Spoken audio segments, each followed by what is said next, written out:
building a strong team, it doesn't come without its struggles, right? We're going to have to be very clear and intentional and know what some of those pain points are so we can address them. But if you want to go kick butt and take names, you want to have a great year in 2025, it's not. You have the absolute right to hold your standards high. We have to create a really safe space and a culture of feedback in order to know, are we doing a good job or are we not doing a good job? All right, everybody, we're back.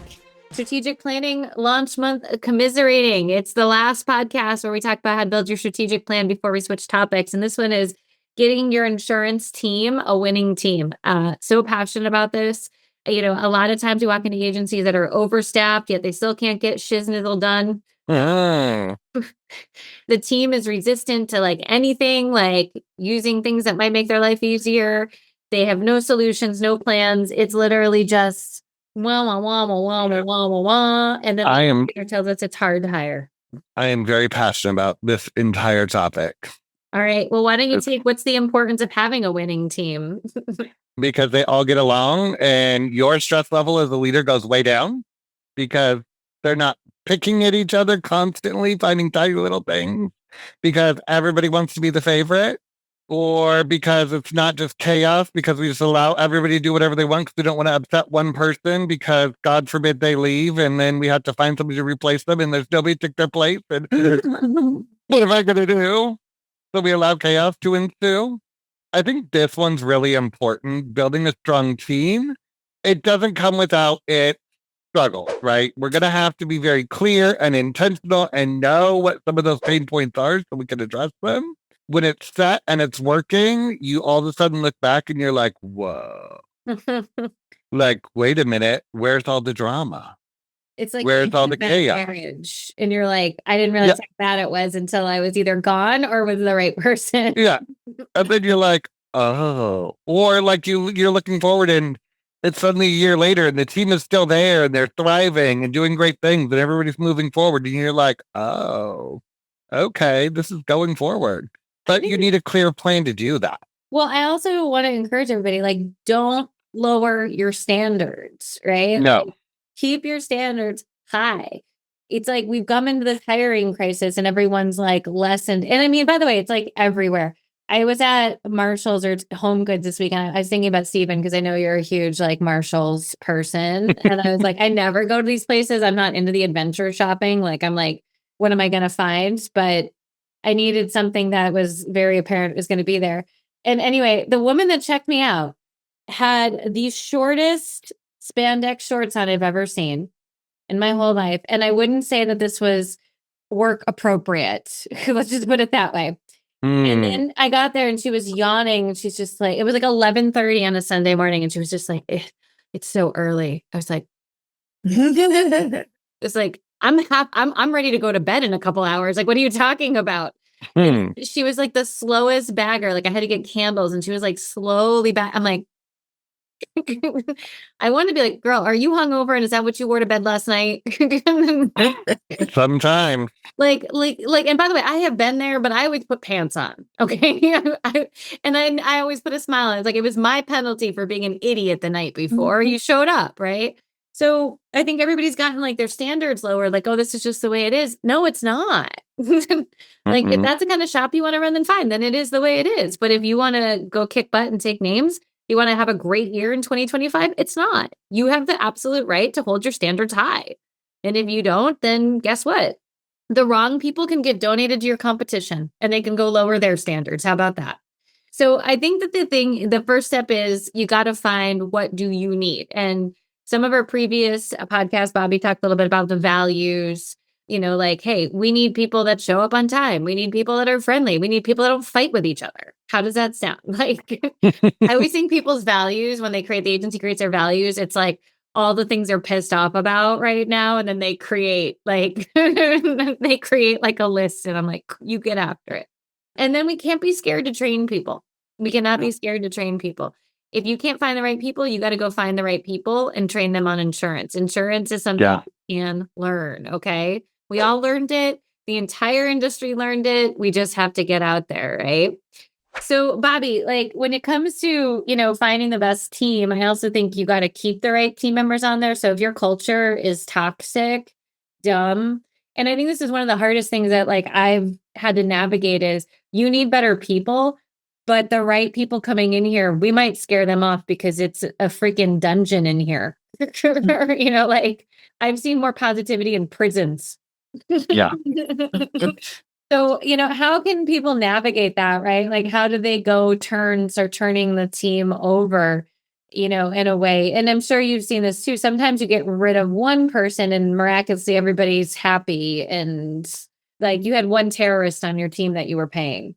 Although sometimes then the team turns on somebody else too. Yeah. So there's Toxicity, right? it's the toxicity, right? Like what is really the problem? But I think that goes back to like having those clear values, having that space where we can say to each other, Stephen can say to me, hey, Bobby, I needed you to do this thing. You jammed me up. What happened here? Right? Like, Yeah. I think this is where, and not every agency has that safe space necessarily. So we have to create a really safe space and a culture of feedback in order to know, are we doing a good job or are we not doing a good job?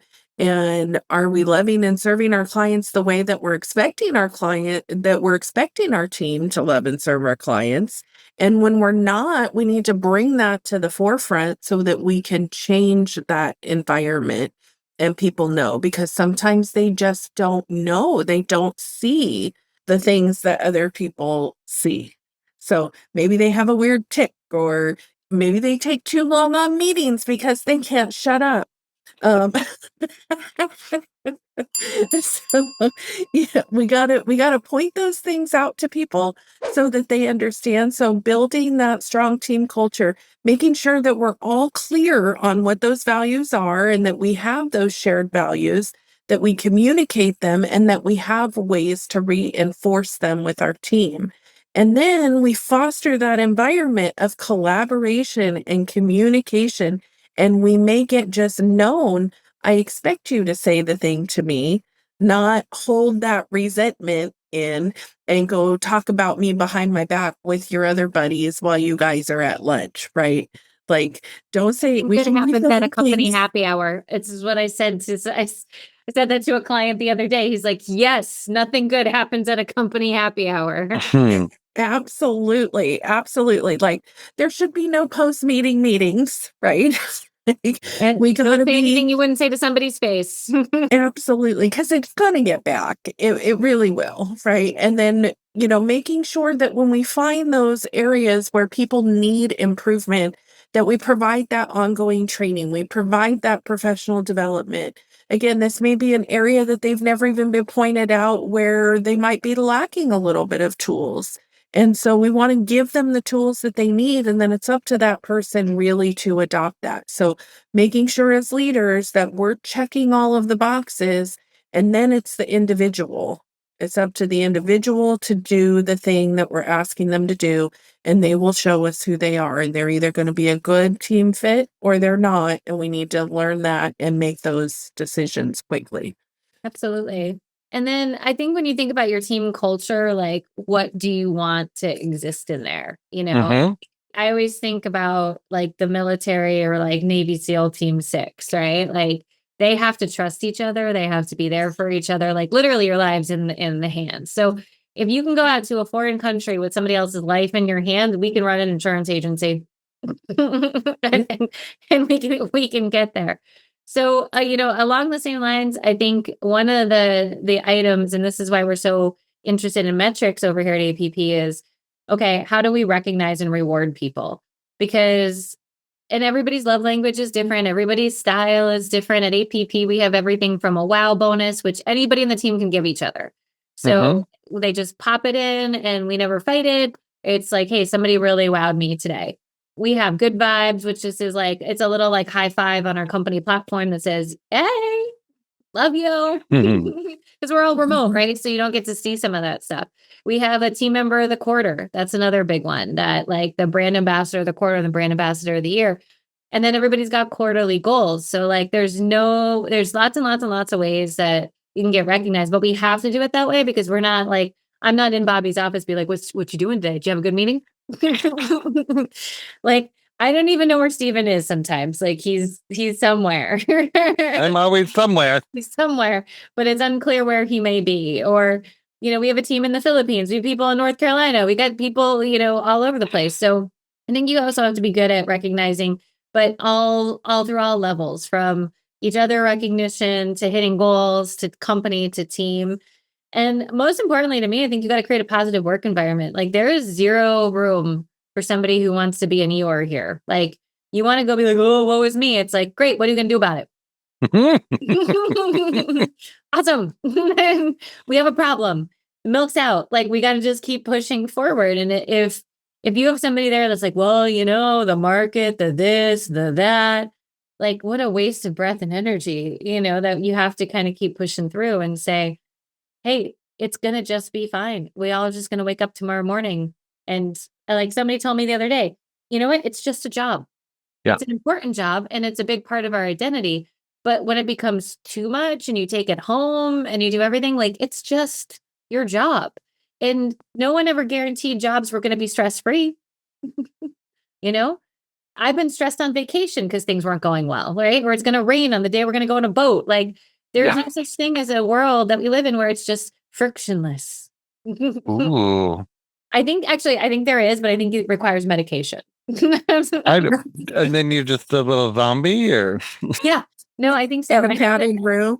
I think the people who pop the pill, and don't get me wrong, there's definitely people who need it, but I have been on those before, and it is a frictionless world, albeit not reality. It's like, oh, something just happened. Oh, that's too bad.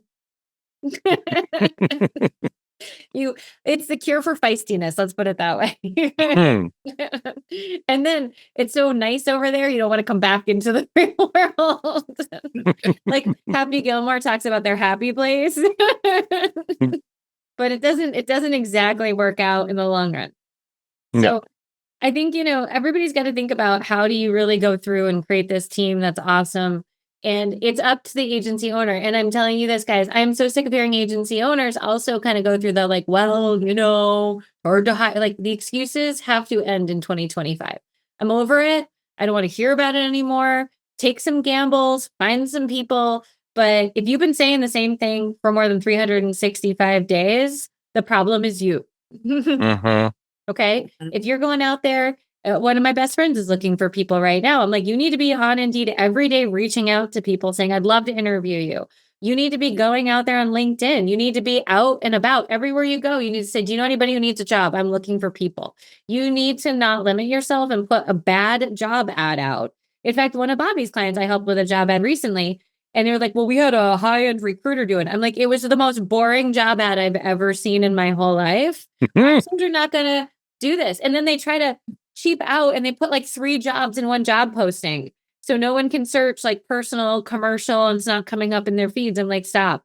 This is all out war. I was like, I bet you if I sat in your desk for 1 week, I could get you 5 candidates if I really work the angle, right? But it's not this passive environment anymore. You have to go out and want it. So you got to get your strategic planning workbook because you got to know what you need, what you have, who you're trying to go for. And if you don't have a clear plan, you cannot hire people, okay? Your job ad's going to be boring. And then the right people are going to be like, snooze fest, I'm over it. Well, I'm going to leave my cushy job where I know all my clients. I got a good vibe going on over here. I'm just going to sit here. So you got to inspire people, right? And so your strategic planning workbook will help understand exactly where you need to be. So get that workbook. Do not delay. That would be terrible. So with that being said, I'm going to end the podcast right now so you guys can go ahead and get the strategic planning workbook. Okay. Make it happen. Do it. All right, everybody. Have a great rest of your October, and we will see you when we conclude back here in November. We'll talk to y'all soon. Bye.